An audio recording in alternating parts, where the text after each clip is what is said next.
All right, so you have spoken about how people will often use words that don't actually describe what they advocate. They'll say, they'll be happy to say a murderer, a rapist, or a thief should be put in a cage, absolutely. And then you're like, well, what if I don't chip in for the welfare state or the warfare state, snort cocaine and hire a prostitute? Then they're like, oh, well, society needs laws.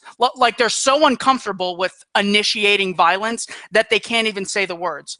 So in order to combat this, I have collected a Statist Speak dictionary list, and I'm going to give you a word, and you're going to tell me what the word actually means. We hear these words all the time. Tell us what they actually mean.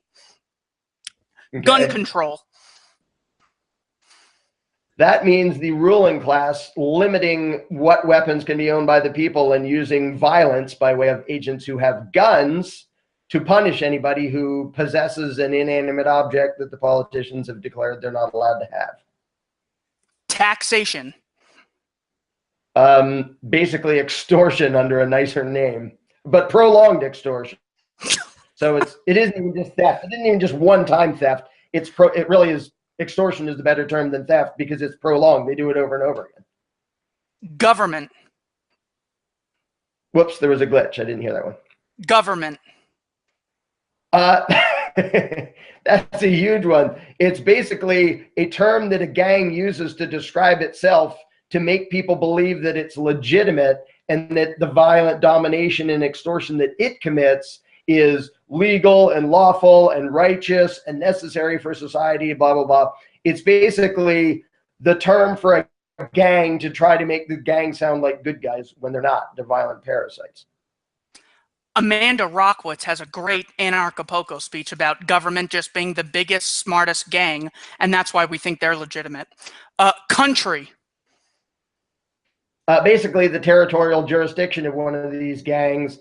And the reason it matters is because the ruling classes train their underlings to feel profound emotional loyalty to their plantation, to their livestock plantation, where they're actually, they're proud to be, basically they're proud to be subjugated by this ruling class. And they wave the flag representing the ruling class that dominates them.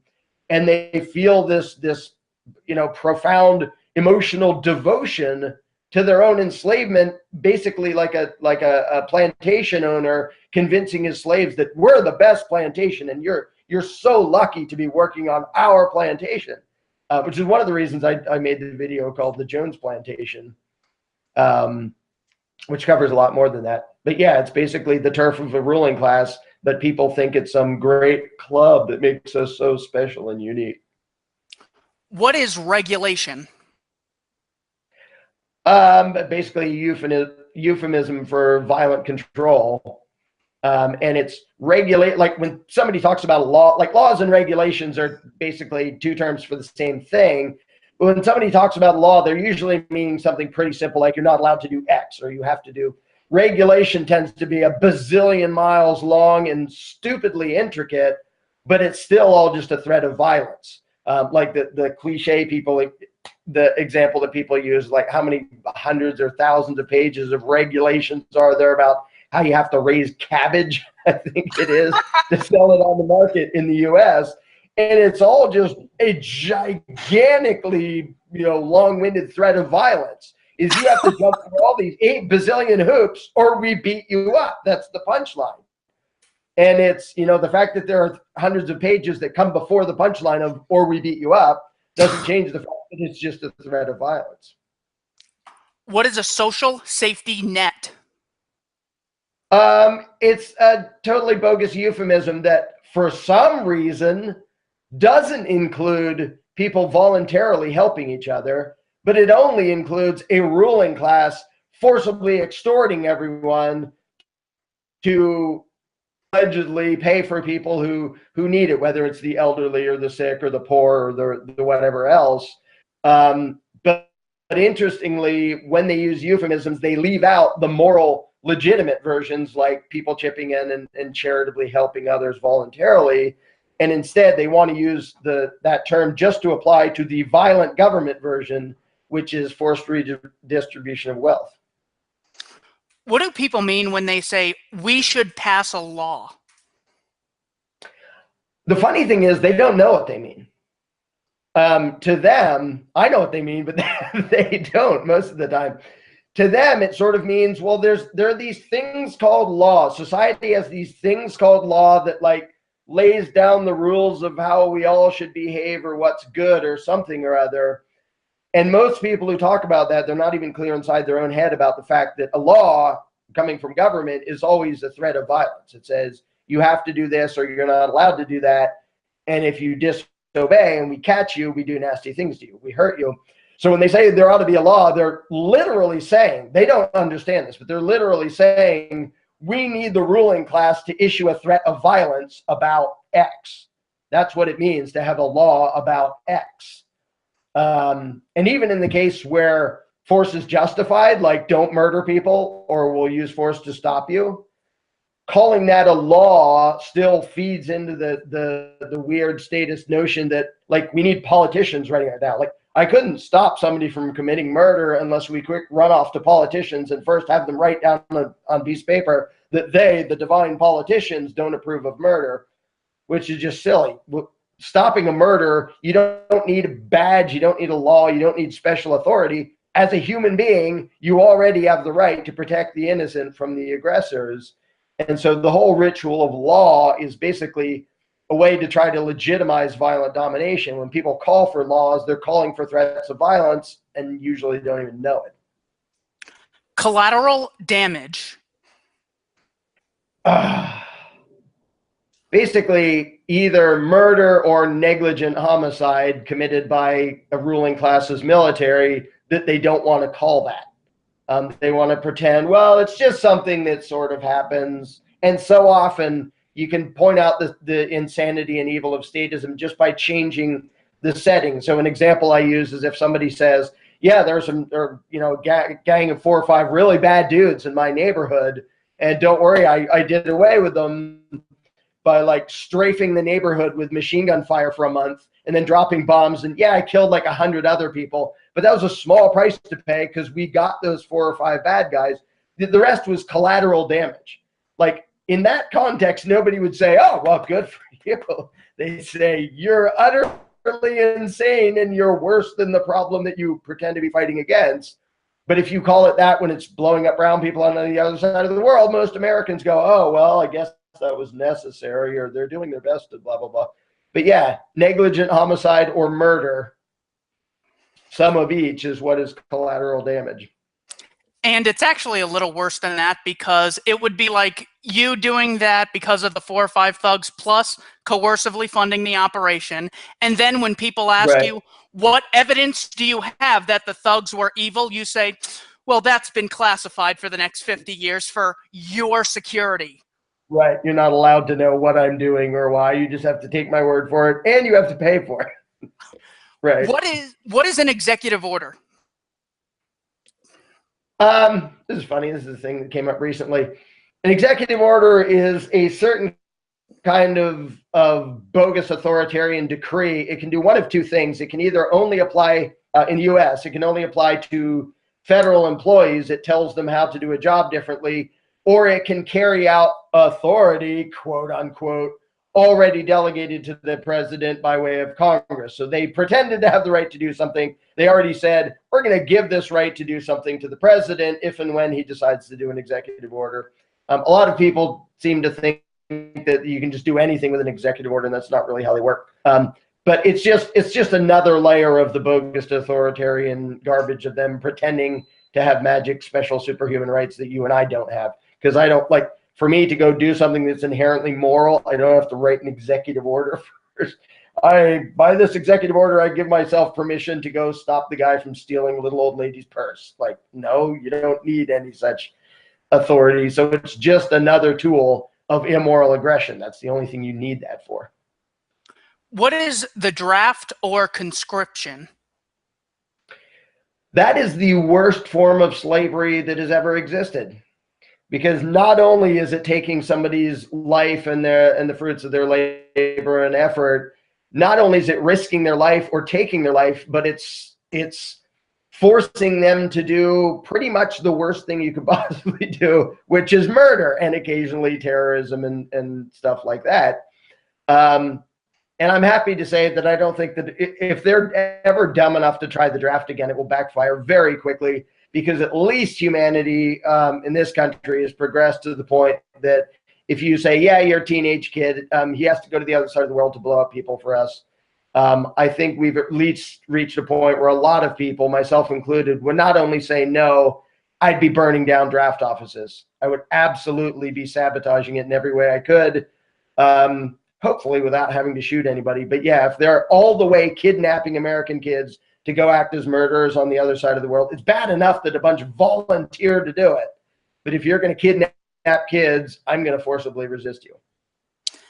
One quick thing on the draft. It's not that unrealistic. Consider this. Rahm Emanuel under Obama on C-SPAN said, I support 2 years of mandatory service. He got this idea from our closest ally and only democracy in the Middle East, Israel, who has conscription and a draft. And Charlie Rangel, the senator from New York, has proposed conscription as well. So I totally agree with you. I just disagree that it might be a little more pertinent than you do. What do people mean by law of the land? Once again, they don't know what they mean. Yeah, I'll tell you what they mean. They really picture as if in this place there's these magical rules that are like floating in the air of what we all have to live by, was threats made up by the politicians. It has nothing to do with the land. It has nothing to do with society. They'll also talk about how society has decided that we need 300 pages of regulations for growing cabbage. No, society decided no such thing. Society was duped into believing we need a ruling class, and then the ruling class made up this bogus stuff and called it law. And most people really and truly view those threats as if they are commands from on high, as if disobedience to them is a sin, instead of just, well, a gang of thugs made a threat. Maybe I can get away with disobeying, maybe not, whatever. But the law is no more legitimate than the demand of an average street gang, but people have been trained to think that it is. What does it mean to commit a crime? It depends who you ask. In the mind of the average statist, it means disobeying any of the arbitrary edicts of the ruling class. There are some of us who would only call it a crime if you have an actual victim, like actual bad behavior, like violent aggression. But to most people, it means disobeying any of the bogus stuff that the ruling class makes up and calls law. What does it mean when someone says the military defends the country? It means they don't nearly understand reality. Well, as with everything, the ruling class always has to pretend that it's serving the people. They can't just come along and say, we're going to violently subjugate you and rob you because, well, we feel like it and we like power and money. They have to pretend to be serving the people. So they have this giant war machine that's off doing its imperialist routine, and they have to pretend that that's defense. And that's been true of every regime, including the most, obviously tyrannical regimes around. Mainly I use Nazi Germany because it's the one Americans have heard of, even though it's only like third worst as far as body count. But the Nazis pretended they were just defending themselves too, and they invaded Poland and they invaded France and kill people and blow things up. They always have to pretend that their violent aggression they do with their military is defensive, because otherwise they couldn't get soldiers and their citizens to go along with it. So they have to paint it as defense. Nothing the U.S. government has done in my lifetime called a defense of the country. Notice how rarely there's like a day in the War of 1812 when the British came into Michigan, I think. That was like the only thing you could have pretended was actually defending the country. But yeah, it's a euphemism for violent aggression by the military. Yeah, in your most recent video, Socialism, Expectation versus Reality, you just read the Soviet Constitution and it's like, do you really think evil people will come out and say, let's go kill innocent people just for power. No, of course they always spice it up to sell to the public, and nothing says it more clearly. Or look at the Venezuelan Constitution of 1999. It doesn't say, well, within 15 years, everyone's going to be starving. No, it says everyone has a right to food and life, of course, obviously. What is free healthcare and education? A total lie. Well, as it happens, those two things are specifically in the Constitution of the Soviet Union, that people have a right to education and a right to free healthcare, just like Bernie presents. Of course, there isn't such thing as free any of that, because somebody's paying for it. What they mean is, we're going to force somebody else to pay for it, and you get it for free. And it's just, it's a very simple scam that the politicians run by telling people, hey, if you put us into power, we'll give you free stuff. And we don't really need to talk about how we're going to pay for it, which is by robbing other people. In fact, we're not going to mention the fact that it's also by robbing you. Like the free stuff we give you, we're also going to rob you to pay for it. It's just, it's a pathetically transparent sales pitch, and it's sad that it still works on so many people that they don't even take 2 seconds to say, wait, how do you pay for it? Where does it come from? They don't just make stuff appear. Somebody had to pay for the school building. School buildings don't build themselves. Doctors and hospitals don't just magically appear for free. Where's it coming from? But most Americans are so childish and immature in the way they look at the world. They just think, oh, Bernie wants to give me free stuff, let's put him into office, because they don't think 2 seconds past that to say, well, how do you pay for it? Well, by violence. And then I saved my favorite one for last, the social contract. The social contract is another one of the best excuses that tyrants have to commit violence. Again, it has a lot to do with, it goes along with the notion of voting, where it's like, you consented to this. Only the social contract is even more bizarre, because it basically says, well, by falling out of your mom on this piece of dirt, that counts as you agreeing for the rest of your life to be subjected to the arbitrary whims of the ruling class over in DC. It's just so patently stupid. And the funny thing is, it gives away a huge collectivist mentality in statists, because what they're really saying is that they believe the politicians in DC own every square inch of this country, quote unquote. Because if they didn't, like, I don't get to say, hey, by living in your own house, you're agreeing to give me $100 a week. Like, what? No, you don't get to do that unless it's your house. So it really is people saying that they think the politicians own everything, and that us being on the politicians' property to go along with anything they say. And it's that bad. And then I wrote a thing not that long ago pointing out, if you accept that premise, then there's no such thing as unalienable rights anymore. Because if they own it, they can make up any damn rules they want. They can say, give us all your money or leave the country. What would the statist objection be to that if he believes in the social contract, this magic thing you never agreed to? Well, if tomorrow politicians say, give us all your stuff or get out of the country, according to the social contract theory, that's perfectly legitimate. And we're all just all the way slaves or leave the continent. Yeah, the name of the chapter, I think, is Thinking Differently, Talking Differently. It's towards the end of the book. Yeah, definitely buy the book. At least watch the Thinking Differently, Talking Differently playlist video I have. In the link below, please share. We can spread the ideas without having to 1776 ourselves and totally rise up. It's a very low-cost way of fighting for freedom.